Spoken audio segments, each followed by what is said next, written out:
Your first psychological key to success is awareness. You can't change what you don't acknowledge. You can't get where you want to go if you don't know where you are. I can't get home from here if I don't know where here is. With my sense of direction, I probably can't get there anyway. Now, in business, there's a formula that we use to raise our awareness. It's known as a SWOT analysis: strengths, weaknesses, opportunities, and threats. Opportunities and threats tend to be external. Strengths and weaknesses, that's within our control. Strengths, let's celebrate them, build on them. Weaknesses, not the most inspiring word, right? At Sasol, they use the term block to greatness. I know, some of you are thinking, a weakness by any other name is still a weakness, but is it? Weakness isn't so motivating, right? A weakness creates the sense that this is innate, this is perhaps unchangeable. A block to greatness gets us focusing on what we could be, and that it may just be a little block, and sometimes that's all it is that we could remove. So what are your blocks to greatness? If you don't know, what can you do? Ask. When was the last time that you asked somebody to give you honest feedback on your performance? Look, if you had spinach between your teeth, would you want somebody to tell you? Newsflash, they're not going to. You're going to eat spinach pie for breakfast, go through 8 meetings, get home, look in the mirror and go, why didn't anyone say anything? Why? Because remember what happened in ancient Rome when the messenger came with bad news? Yeah, he didn't make it home that night. And so people don't want to be in that position. So that's why we really need to ask them, to remind them that we are interested in improving ourselves, in realizing our potential, and that their feedback, or rather their feed forward, is what enables us to move forward. Your second psychological key to success is choice. It's not chance, but choice that determines our destiny.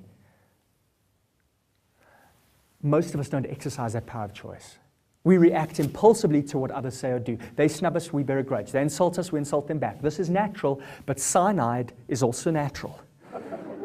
When you react, you are controlled by the other person or situation. Children and animals can only react. Adults, we can do something else. We can choose our response. When you choose your response, you become the master of your life.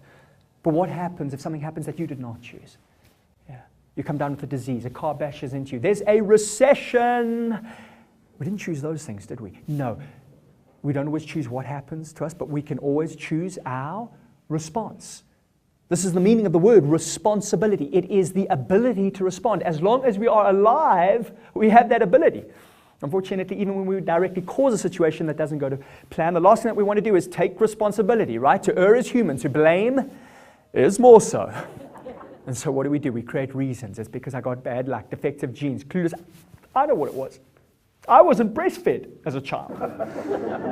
We are so good at finding reasons why we aren't the person that we're meant to be, but it's never too late to be that person when you take responsibility.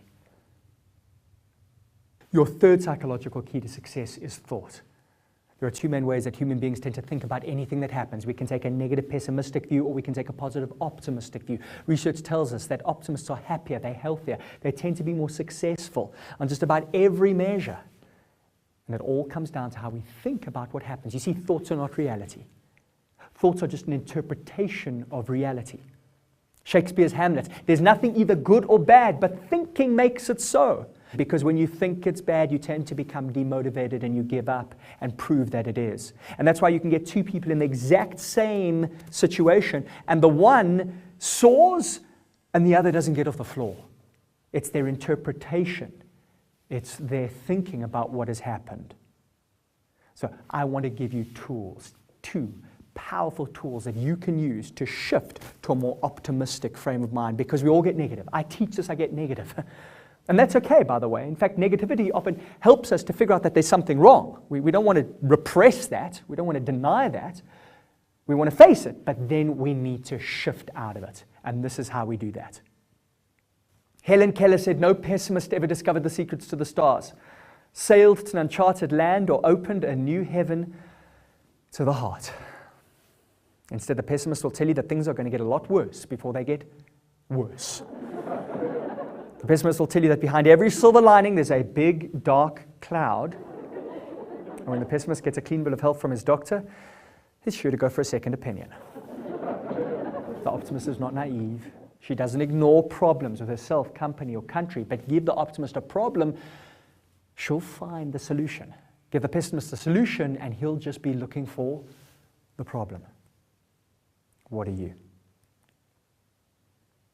Have you got some insight or inspiration from today's session? Brilliant. However, Bill Gates says, if you get an insight or inspiration, do something about it within 24 hours or the chances are against you ever doing anything. Sobering, isn't it? What are you going to do within 24 hours? What one thing are you going to do to make this time mean something? Write it down. Make sure it's practical. Don't look out for the ticket to success. Look in. That ticket has got no numbers on it. It's just got 3 letters. A, awareness. C, choice. T, thought. Act.